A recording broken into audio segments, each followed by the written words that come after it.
This video demonstrates LED blinking on 8051. We use the concept of timers for this. The timer is configured as a 16-bit timer. setb tr0 starts the timer. After 65,536 ticks, timer overflow flag TF0 is set. As soon as this TF0 flag is set, the port P1.1 where the LED is connected is complemented. And this continues as this is put in an infinite loop. Now if we debug this,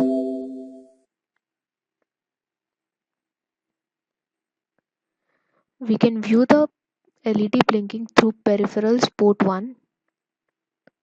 Now if I run it, one can see the blinking of LED. Now to load the program into the development board, we stop this and come out of debug mode. Now we click on this option for target. We set the frequency as 11.0592 megahertz. Then we go to output and we check this create hex file option. Then we go to debug and we switch to use KEIL monitor 51 driver. One has to select the COM port which is through which the development board is connected. The COM port can be verified using device manager and the baud rate is set to be 9600. Then we click on OK. Now to load the program, we go to debug mode. If the board doesn't connect at once and shows an error while connecting, then try resetting the board using reset button on the board and then try again. Now the board is connected. As the board is connected, the peripheral won't work. Now if you run the program, then you can see the LED blinking. So we have written a successful code for blinking an LED on 8051. Hey guys, by this point in the video you would have been familiar with the tool KEIL. The video introduces you to a new tool, Proteus ISIS Professional. So this is a simple code for blinking an LED written in assembly on KEIL. So let's check if the code is running or not. Yep, debug, okay, run. You can see the port 1.0 blinking. So to test the code on Proteus, stop the debug, oops, stop the running, and then stop debug. You can see a hex file being generated over here. If you do not find this hex file being generated, just go to options for target, output, create hex file. Just make sure it's enabled.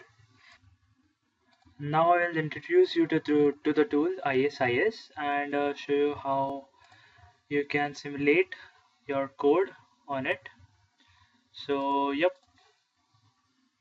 here is ISIS. You need to first go for the 8051.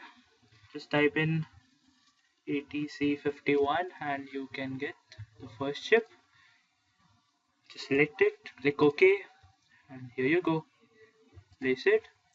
You can see the ports P1.0, P1.1, the ports P0.0, P2. P port 3, etc. Then further you need to add an LED. Go to the optoelectronics. Here you can find a yellow LED. Just click OK and you're done.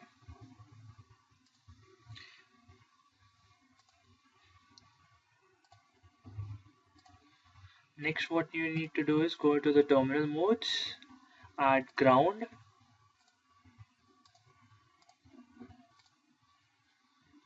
Yep, the final thing you need to do is upload a code to your chip double click on the chip. Here you can see the program file tab. Just click on the open folder tab and just, yeah, select the hex file, open, click OK, code, OK, and you can play. You can see the LED blinking. Further, you can also analyze the time over here, and messages can be viewed. If there is an error message, you can debug, look at the error message and debug. In Proteus, you actually do not need an LED to demonstrate the blinking of an LED. You can see that on the ports, a red light signifies it's active high, and a blue light signifies it's an active low. So let me show you. Yep, you can see the blinking port over here, and you just need the chip. Okay, thank you. If you find the video more informative, do not forget to like the video and do subscribe. Thank you.